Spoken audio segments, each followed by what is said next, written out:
যে ইন্ডিয়ার সাথে বাংলাদেশের যে বর্তমান সম্পর্কটা খুবই খারাপ। আর ইন্ডিয়া এমন একটা সিচুয়েশন যে ওরা মানে তেমন একটা দামই দেয় নাই বাংলাদেশকে।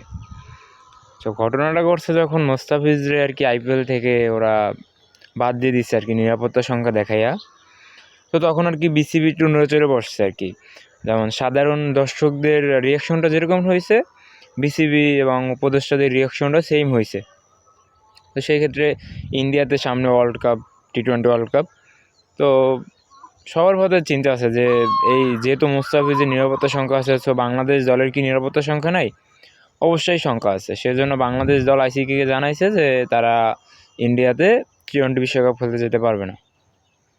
সো এখন নাকি ইন্ডিয়া জাতীয় পর্যায়ে মানে ইন্টারন্যাশনাল পর্যায়ে বাংলাদেশকে নিরাপত্তা দিবে। বাট বিসিবি বলছে কোনোভাবেই ইন্ডিয়াতে আর ক্রিকেট খেলতে যাবে না বাংলাদেশ। তো যা হোক, তাদের সিদ্ধান্ত অনড়। তারা শ্রীলঙ্কায় খেলবে বাংলাদেশের ম্যাচগুলো, হাইব্রিড মডেল যেটাকে বলে। যদি ওভাবে হয় সো বিসিবি আর কি আগাবে বিশ্বকাপ নিয়ে। এছাড়া ভাবনা চিন্তা নাই তাদের।